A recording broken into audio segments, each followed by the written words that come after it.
আসসালামু আলাইকুম। হ্যালো বন্ধুরা, basic full technique IT or tips চ্যানেলে আপনাদেরকে স্বাগত। প্রতিবারের মতো আজ একটি ভিডিও নিয়ে আসছি মাইক্রোসফট ওয়ার্ডের। আজ এই ভিডিওর মধ্যে আমাদের স্ক্রিনে দেখে একটা ডকুমেন্ট দেখতে পারতেছেন। ডকুমেন্টটা আমি এখন তৈরি করেছি। আপনারা যখন একটি ডকুমেন্ট তৈরি করেন, ডকুমেন্টটা আপনারা যখন সেভ না করেন, করতে ভুলে যান, তখন সেই লেখাটা যখন ডিলিট করে দেন, সফট ওয়ার্ডটা যখন আমি এখান থেকে ক্লোজ করে দিব, ক্লোজ করে দেওয়ার পর আমাদের এখান থেকে যে লেখাটা সেটা আমাদের এখানে চলে যাবে। এই লেখাটা আমি এখন সেভ করি নাই। যখন আমি সেভ করব না, সেটা আমাদের এখান থেকে চলে যাবে।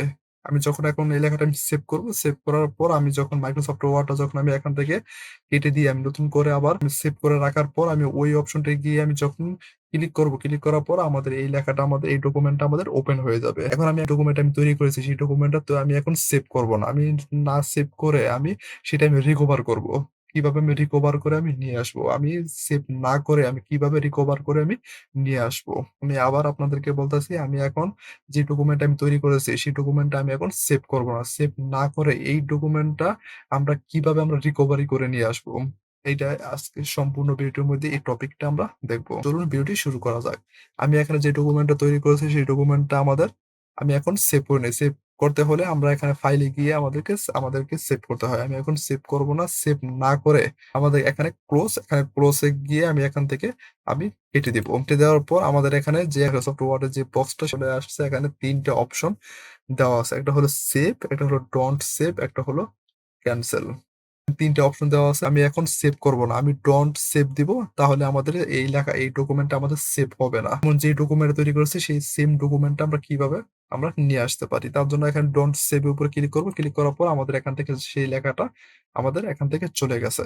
এখান থেকে চলে যাওয়ার পর আমি এখন এখানে মাইক্রোসফট ওয়ার্ডটা আমি আবার ওপেন করব। মাইক্রোসফট ওয়ার্ডটা আমি এখন ওপেন করেছি। ওপেন করার পর আমি সেটা কিভাবে নিয়ে আসবো? নিয়ে আসার জন্য আমাদেরকে এখানে রিবন বার আছে। রিবন বারে গিয়ে মাউসটা রেখে আমাদেরকে মাউসের রাইট বাটন ক্লিক করতে হবে। মাউসের রাইট বাটন ক্লিক করার পর এখানে ২ টা অপশন দেওয়া আছে। এখান থেকে ১ম এ যে অপশনটা কাস্টমাইজ দ্য রিবন এর উপর আমাদেরকে ক্লিক করতে হবে। ক্লিক করার পর আমাদের এখানে অপশনটা আমাদেরকে এখানে চলে আসছে।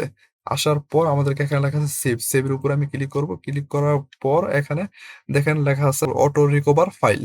আমাদেরকে এই অটো রিকভার ফাইল এই বক্সের ভিতরে যে ইউজারটা আছে সেইটা আমি এখান থেকে মাউস দিয়ে মার্ক করব।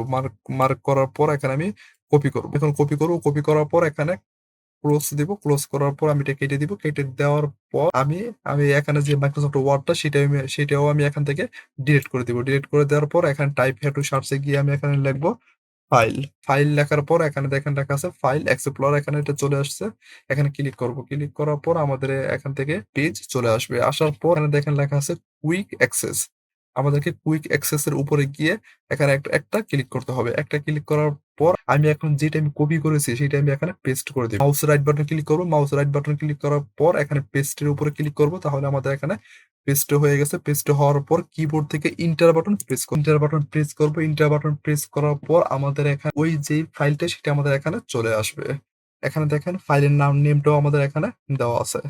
এখন আমি এই ফাইলটা আমি এখন ক্লিক করব। ক্লিক করার পর দেখেন আমাদের এখানে ওই যে ফাইলটা ছিল সেই ফাইলটা আমাদের এখানে চলে আসছে। আমি ওই ফাইলটা আমি সেভ করি নাই। আমি সেভ না করে আমি পুনরায় সেটা আমি এখন রিকভার করে আমি এখানে নিয়ে আসছি। এখন আমি এখানে দেখেন লেখা আছে সেভ এস। এখন আমি যখন সেভ এস এর উপরে ক্লিক করব, ক্লিক করার পর আমি সেভ করতে পারবো। এভাবে আমরা যে ডকুমেন্টটা তৈরি করি না কেন সেই ডকুমেন্টটা আমরা যখন ভুলে এখান থেকে ক্লোজ করে ডিলিট করে দিব। ডিলিট করে দেওয়ার পর আমরা সেইটা আবার এইভাবে আমরা পুনরায় রিকভার করে আমরা নিয়ে আসতে পারবো। ভিডিওটি যদি ভালো লাগে অবশ্যই আমাদের চ্যানেলটি সাবস্ক্রাইব করে পাশে থাকা বেল আইকনটি বাজিয়ে দিবেন পরবর্তী নেক্সট ভিডিওটি পাওয়ার জন্য। আবার দেখা হবে পরবর্তী ভিডিওতে। ভালো থাকবেন, সুস্থ থাকবেন। সবাইকে ধন্যবাদ।